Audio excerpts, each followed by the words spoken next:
Hello friends, আসসালামু আলাইকুম। কেমন আছো তোমরা সবাই? আশা করি সবাই খুব ভালো আছো। আজকে নিয়ে এসেছি অসংখ্য ছিদ্রযুক্ত ফুলকো ফুলকো নরম তুলতুলে চিতই পিঠে।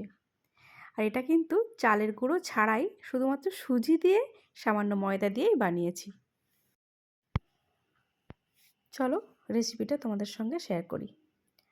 প্রথমে আমি নিয়ে নিয়েছি একটা পাত্র, তার মধ্যে দিয়ে দিলাম 1 কাপ ময়দা আর দিলাম 1 কাপ মতো সুজি। বাজারে যে 10 টাকা দামি সুজির প্যাকেটগুলো পাওয়া যায় সেটারই একটা আমি এখানে ব্যবহার করলাম। এবারে আমি এর মধ্যে দিয়ে দেব পরিমাণ মতো নুন আর 1 চামচ মতো বেকিং পাউডার।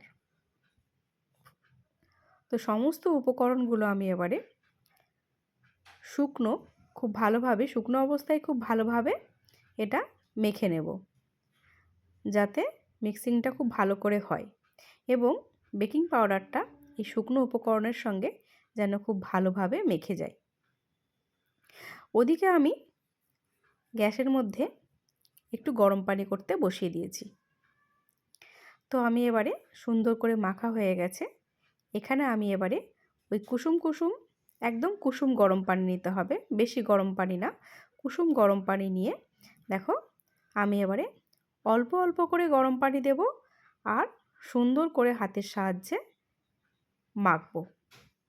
একসঙ্গে বেশি পানি দেয়া যাবে না, তাহলে কিন্তু একটা লামস হয়ে যাওয়ার সম্ভাবনা থাকবে এই ব্যাটারের মধ্যে।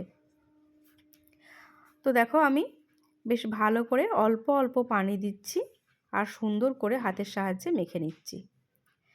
এখানে আরও কিছুটা পানি দিলাম, দিয়ে খুব সুন্দর করে আমি দেখো মেখে নিচ্ছি।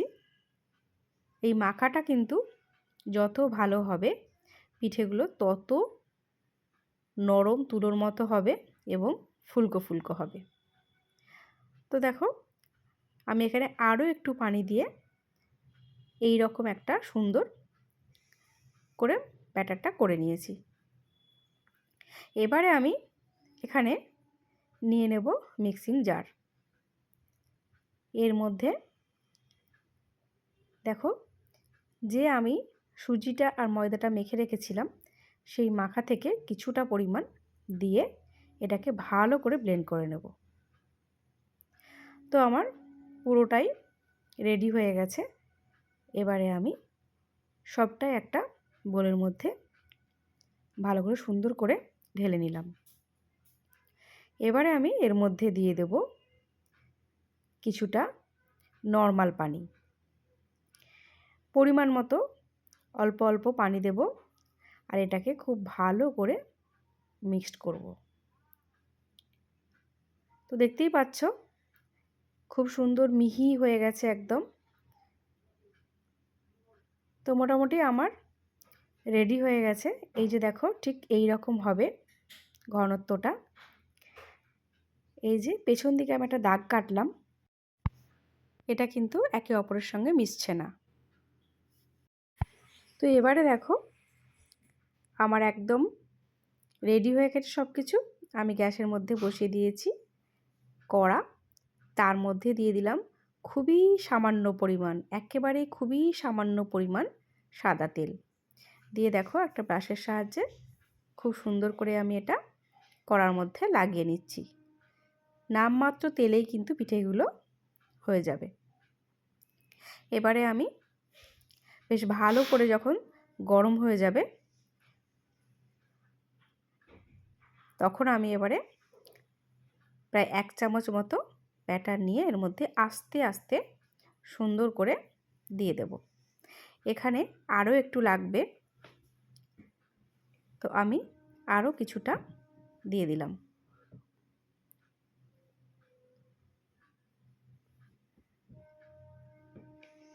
তো প্রথম পিঠেটা দেখো আমার দেয়া হয়ে গেছে। এবারে আমি ঢাকনা দিয়ে ঢেকে দেব কিছুক্ষণের জন্য। তো চলো এবার খুলে দেখি। মাশাআল্লাহ কত ফুলেছে দেখেছো, এক্কেবারে সুন্দরভাবে ফুলেছে আর কত ছিদ্র হয়েছে।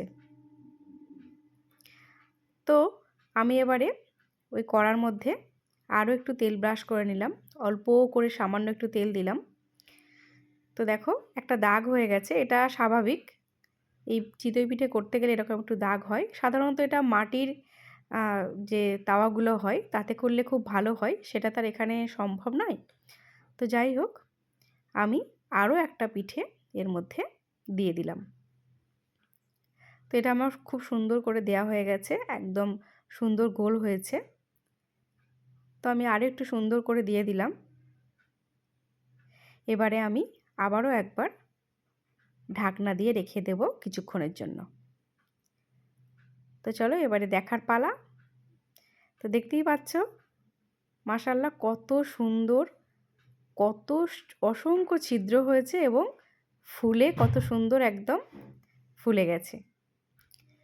তো চলো এই রকমভাবে আমি আরও একটা পিঠা দিয়ে দিলাম এর মধ্যে, দিয়ে আবার ঢাকনা দিয়ে দিলাম, দিয়ে গ্যাসটা আমি একটু কমিয়ে দিলাম। খুব বেশি আঁচও দেওয়া যাবে না, তাহলে তলায় পুড়ে যাবে, আবার একেবারে কম আঁচেও হবে না। তো চলো ঢাকনাটা খুলে দেখি। মাশাআল্লাহ দেখো কত সুন্দর, আবার সেই ফুলকো ফুলকো এবং অসংখ্য ছিদ্রযুক্ত।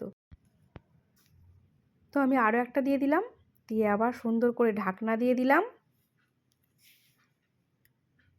বেশিক্ষণ কিন্তু সময়ও লাগছে না, খুব তাড়াতাড়ি হয়ে যাচ্ছে। মাশাআল্লাহ দেখো এটাও কত সুন্দর হয়ে গেছে। তো এইভাবে আমি সমস্ত পিঠেগুলো বানিয়ে নিলাম।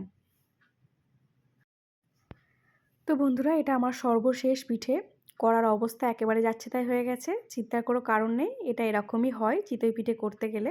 তো মাশাআল্লাহ সব পিঠে আমার সুন্দরভাবে হয়ে গেছে। তো চলো সমস্ত চিতই পিঠে আমার রেডি।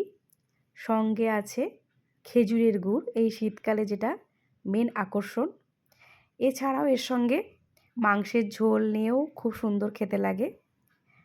তো চলো আজকে এই পর্যন্ত, টাটা, আল্লাহ হাফিজ।